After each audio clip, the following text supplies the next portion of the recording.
Hi, I'm Noga Arbel and I'm the Israelite with Channel Tov News, bringing you unfiltered truth, news and analysis from Israel. I am joined today by Dr. Yair Ansbacher, national security expert and active duty special forces, who took part in the rescue attempts in 7th of October.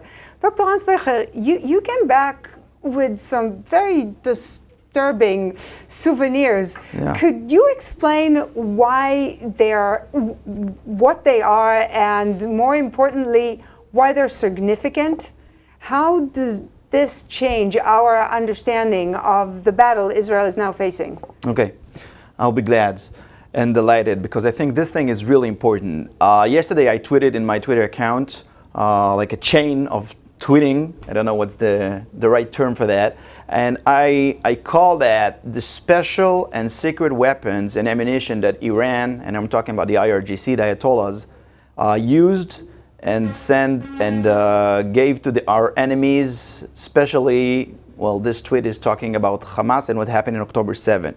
October 7 attack could not occur without the assistance, which was like very tight with all the different type of efforts that the state can do, and we can just imagine, including intelligence, training, of course, ammunition, as we're going to talk now, and I will going to give some examples to our audience in order to show and prove that this thing is all made in Iran. Hamas massacre was state-backed by Iran. It was not only state, it was planned, prepared. This whole thing is part of a Satanian devilish plan, plot to destroy the state of Israel.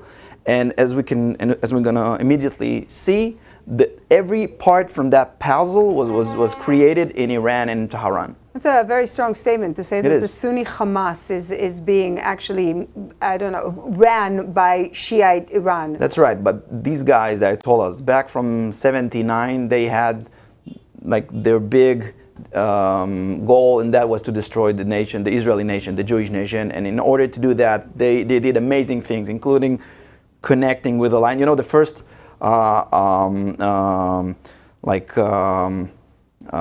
person, a VIP that got to Tehran was not other person that except from Arafat himself. He came to visit the Ayatollah in 79. You're saying Palestinian-Iranian relationships are very old. They're very Iran old, is now and we're in Israel, including the IDF and the intelligence corpus. We slept for over than 30 and something years about that. We didn't want to see that, and this web was tied very, very tightened against us from all over. And those proxies were not born yesterday. These things are highly professional and very, very creative and sophisticated creation by those people. So what did you find on the 7th of October that's so disturbing? I can speak the entire day, and it's television. We don't have that amount of time, but we will, in the next, couple of minutes that we have, I'm going to explain over, my explanation gonna concentrate in one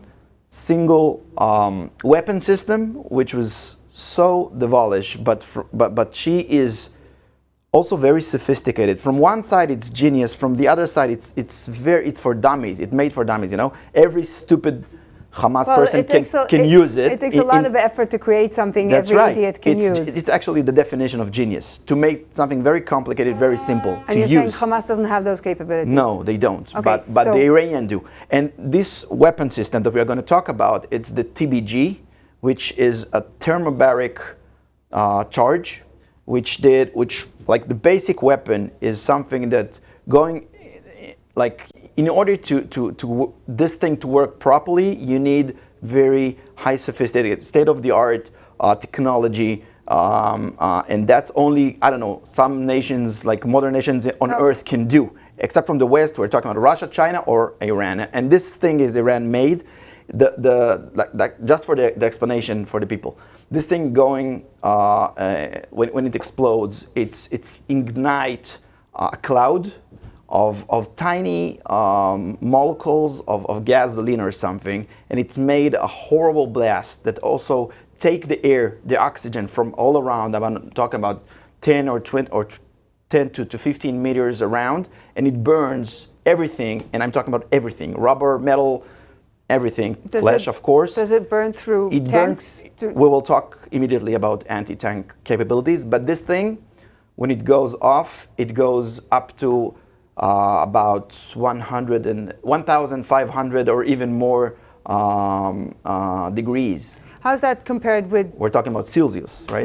Yeah. It's important to note Yeah, that because, Celsius. yeah. But how's that compared with regular armaments? Regular fire burns in 100 degrees, right? We know that, but we're talking about regular bombs. So this thing is, it's not that it's more deadly. When something is killing you, it's killing you. It doesn't matter what it is, but it's sophisticated because it was created specially against the IDF on the border. It's specially made against the Gaza and the Galil Brigade army. When we're talking about the IDF, it's designed to penetrate against the Batash, IDF. against the army on the fence. It's designed to penetrate the IDF defenses. On the fence. How do we know that? Because I'm going to show you that this weapon system was, you can use it in 3 different very creative ways in order to go against every threat that the Iran and the Hamas planners thought that they might can confront. So the first thing, maybe we can see the picture. Do we have the picture of the first one? Okay, so my tweet, if you can go back for my original tweet, the just picture before, Noga? Yeah, so this one. You can see it's a frame, or 3 frames actually, taken from a video that the Hamas published, and it shows a drone throwing this charge with only like a slight change. You made an aluminum wing on the edge, and then you can throw it above a tank. What you can see is this big blast. It didn't penetrate the tank at all, but it ignited the fuel, which is like the right front side of the tank, in order to make the people, the crew inside, run away. And they didn't penetrate the tanks. It ignited fuel fumes. Yeah, and it made a horrible burn on the deck of the tank or the APC. Turned the tank into an oven. Yeah, but just from the outside, which made all the how do you call it, anti-fire systems inside the tank go crazy. This thing was what it meant, that the crew inside didn't know what's going on outside. They ran away from the tank without understanding they're running to their death and leaving their armored personal carriers like Namer, the heavy armored ones, or the Merkava Mk4 tanks outside abandoned. That was enough, just enough for the attack in October 7, and you didn't need a different weapon. You used the same weapon system in a different way. You just throw it from those drones. Now you can see one of the drones. So basically it was used to disarm soldiers from their armored vehicles. To disarm the main threat over the Hamas terrorist attack, which was the tanks and the Nemerim APCs, which are heavy. They couldn't confront them with their own weapons, so they just...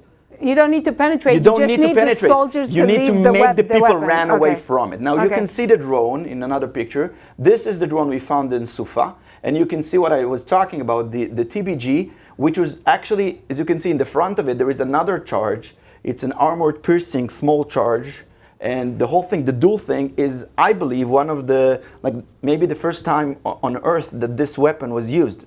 Dual charge, we call that tandem, double charge.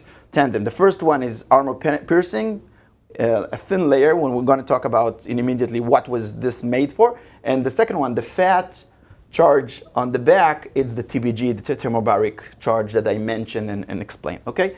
So now, what else? You saw that picture when I'm standing just in front. So basically, I'm sorry, just to sum up, what we're seeing here is something that can make a hole and then throw the same... It's a small hole. It's actually just scratching the surface, but then it's enough for burn.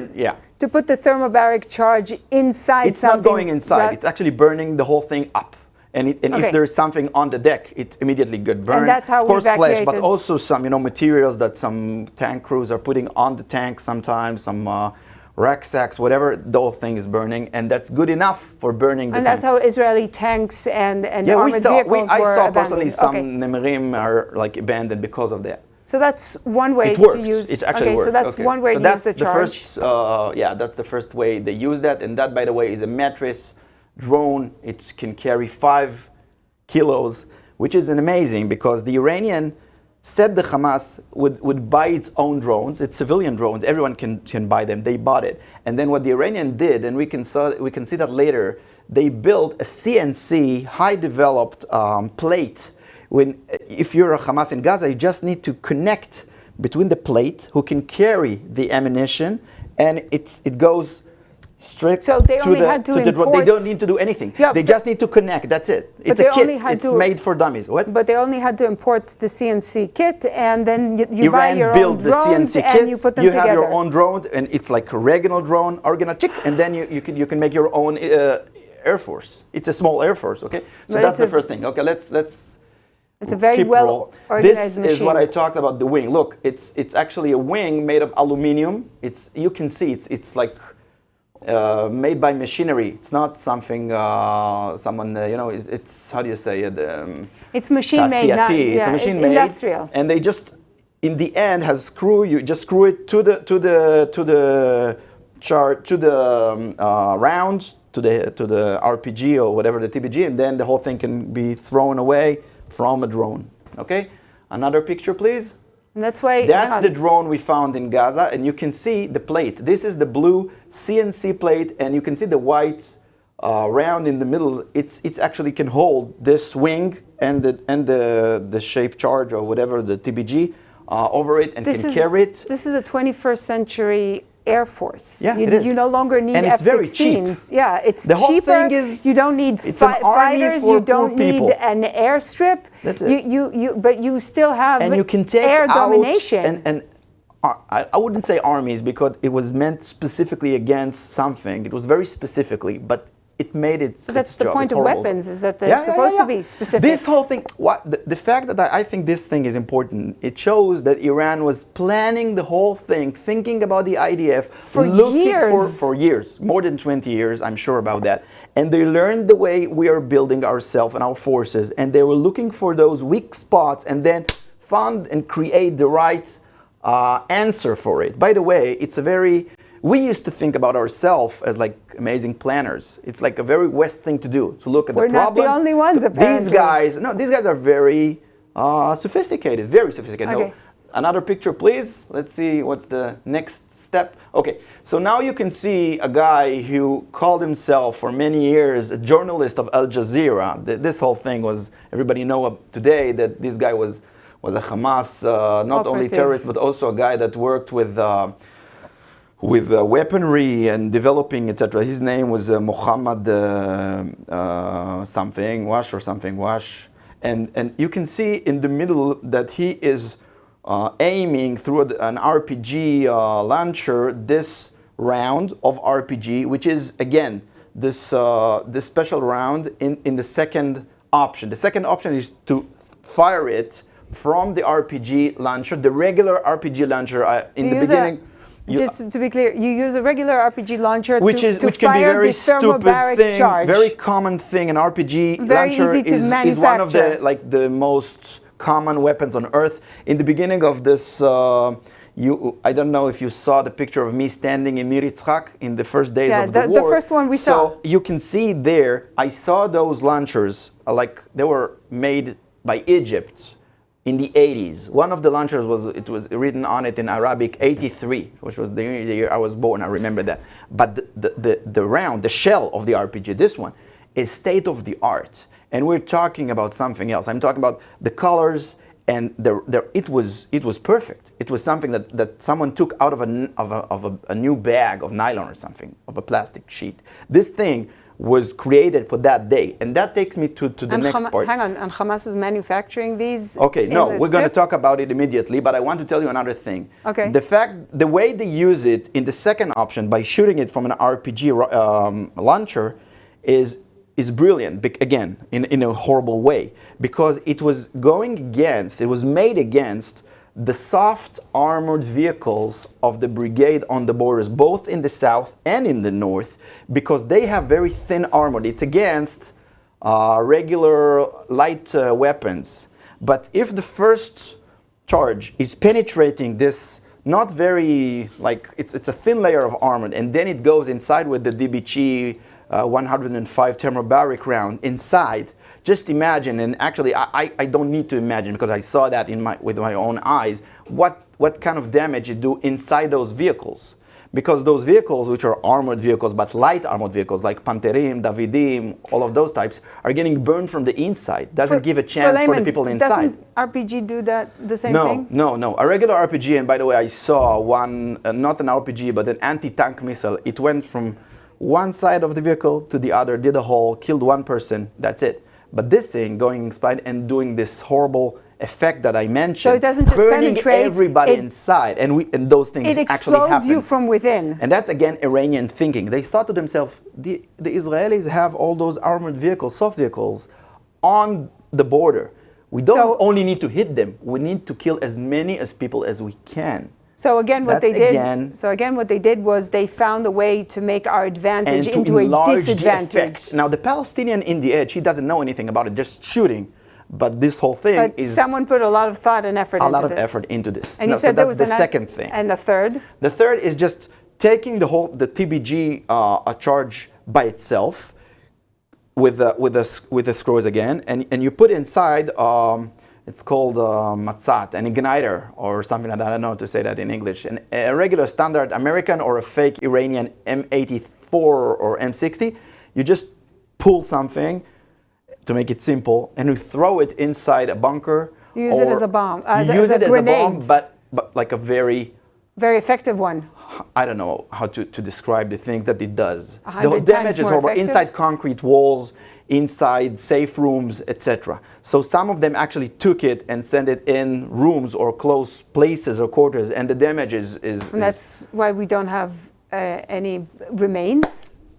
I say even more than, than need to describe. Anyway, so we see those things. Now, just for several more details, which I think are important in the big picture. There is, if you can show the picture of the tube, there is a PVC tube, a container, this one, which I personally found, and there were like thousands of those on Israeli soil. And this whole thing, it doesn't have any meaning except from one thing. This is a container for those RPG special shells. Why? Why would a warrior or a soldier would take an RPG shell with this thing on him when he's getting inside? Why take the extra weight? Why to get the extra weight? Okay. And it's not only, it's also complicated. It's a plastic PVC container. What do you need those? Okay. The answer is, the Iranian told the Hamas, you're going to use those, and what's inside is very secret. But tell the people, the regular soldiers, the Nukhba, whatever, to use them only on Israeli soil and to envelope the thing only in Israel, because it's very secret. We don't want the Israelis to understand what's inside. So secrecy is first. Second, to keep the thing safe and against, corrosion. In Gaza and underground, there is a lot of corrosion, etc. So keeping them safe and guard. And this is the only reason that we can understand why they used so many of those. So this is also an intelligence problem, because a lot of the information we saw and ignored... You saw a plastic tube. No, but the information that we saw and ignored was only half the picture, because the Iranians put a lot of thought and effort into making sure that we're not seeing the full picture. But and another thing, you cannot find, and you will not find, a single letter in Persian or something else that will connect Iran to this thing. Never, ever, nothing. So this, those tubes, on them there were stickers writing 105 millimeter Yassin, made in Gaza by Hamas rockets. They put a lot of effort into the show. They created this thing as a show, and they actually published it in a movie. The Hamas itself showed the movie. I don't know if you can show it here, but in my Twitter you can find it there, the links, etc.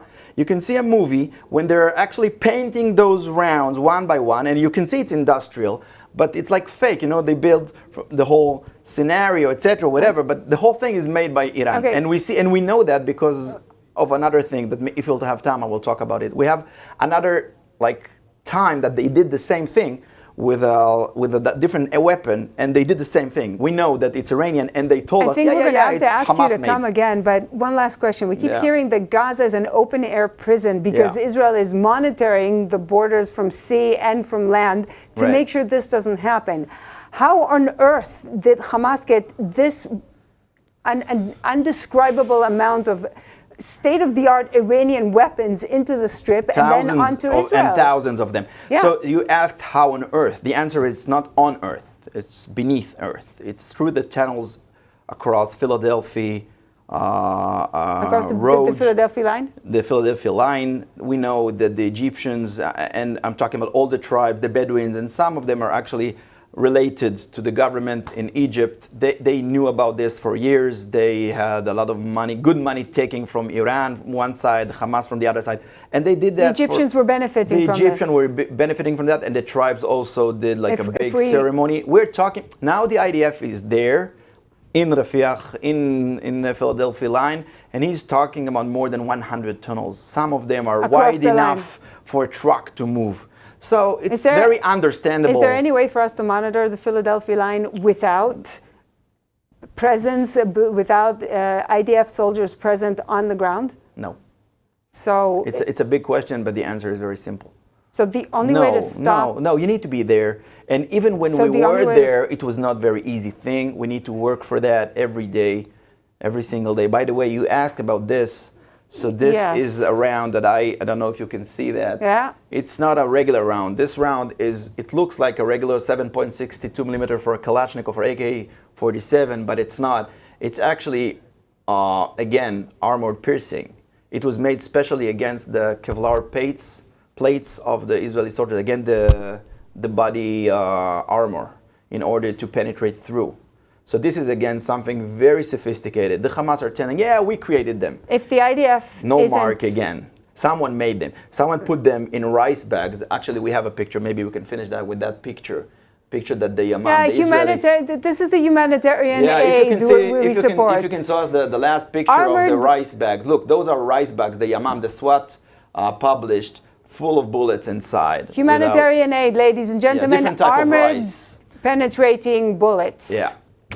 So to sum up, Iran has now is the Satan itself. Iran also has beachfront on Israeli soil, and if the IDF isn't in charge physically of all of the borders, we're going to be seeing this again and again and again. It's more than that. In this stage, we understand, and this thing is now going to Judah and Samaria. They're trying to do efforts. There is another picture, I don't know if you can see it, of the efforts that the IRGC are putting through Jordan in order to invest and to put some money and weapons to Judah and Samaria. This was This is the deadliest octopus lives on Earth. And we need to understand that we need to go for the head. Yeah. And as we're talking here and other places, this octopus is very fragile. The proxies, the arms are much stronger and tougher than the head. The head is very soft and very fragile. And in this moment in history, there's only one thing we can do. But this wasn't a rogue attack. This was well thought out, well planned. Someone who knew the terrain, who knew Israeli weapons. This thing should be learned in not only in Bab el-Khad, but in West Point. It's one of the most sophisticated attacks in the last centuries. And these guys know exactly what they're doing. And well, I have more sentences and words to describe, but maybe we will stop here. And yeah, this is the most horrible enemy someone can have, but we need to deal with that. Dr. Yair Ansbacher, thank you so much for coming here and scaring us, maybe just enough so that we actually get the job done this time and finish this thing. And one last thing, because we're talking in English, there is another big question that I cannot give an answer for. I don't know. It's a mystery. Why is the Americans, United States of America, back from 1979, even though the Iranian killed their people, we're talking about thousands of Americans, including soldiers, Marines in Beirut, kidnapping, killing, torturing, why are they so afraid from the Ayatollahs? Why? There is I asked some people and I don't ever have a good answer for that. We're going to have you over again to have this conversation because we're out of time. Dr. Ansbacher, thank you so much for being with us. And thank you very much for being with us as well. If you like the content, please share and subscribe. And don't forget to come back again.